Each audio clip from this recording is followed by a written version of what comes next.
اللہ تعالیٰ سے کیوں ڈریں؟ اللہ تعالیٰ سے کیسا ڈرنا، جبکہ اللہ تعالیٰ فرماتا ہے کہ اللہ تعالیٰ نہایت رحمان اور رحیم ہے۔ اللہ تعالیٰ قرآن پاک میں فرماتا ہے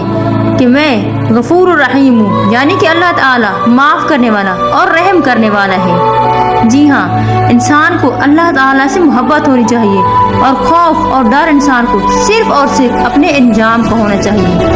کیونکہ اللہ تعالیٰ نہیں چاہتا کہ وہ اپنے بندوں کو آگ میں ڈالے یا جہنم میں لے جائے۔ اللہ تعالیٰ انسان کو اس کی ماں سے بھی 70 گنا زیادہ پیار کرتے ہیں۔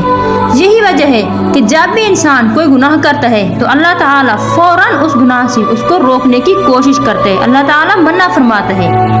اور اللہ تعالیٰ کے منع فرمانے کا طریقہ کچھ یوں ہے کہ جب بھی انسان کوئی برائی کرتا ہے، کوئی گناہ کرتا ہے، تو فوراً اللہ تعالیٰ اس کے دل میں یہ بات ڈال دیتا ہے کہ فلاں کام گناہ کا کام ہے، اگر میں یہ کام کروں گا تو میں آگ میں جاؤں گا، جہنم میں جاؤں گا، سزا پاؤں گا۔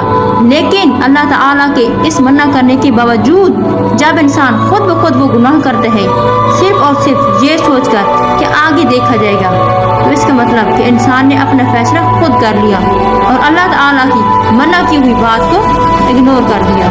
سامعین گرامی، جس طرح اللہ تعالیٰ انسان سے محبت کرتا ہے تو ہر انسان پہ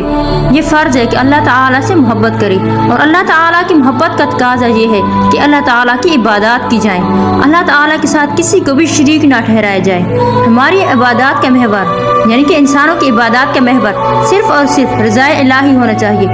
انسان کو اللہ تعالیٰ کے ساتھ مخلص محبت کرنی چاہیے، یعنی کہ اللہ تعالیٰ کے لیے عبادات ہونی چاہیے، نہ کہ محض کسی کو دکھانے کے لیے۔ دکھاوے کے لیے کی گئی عبادات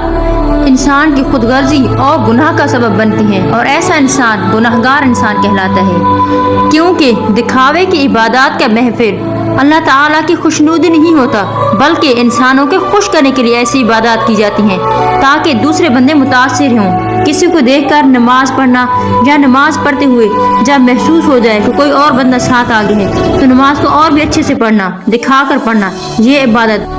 سراسر منافقت ہے، اور منافقت ایک بہت بڑا گناہ ہے، اور انسان کو اپنی منافقت، اپنے گناہ اور اپنے بد اعمال کے انجام سے ڈرنا چاہیے،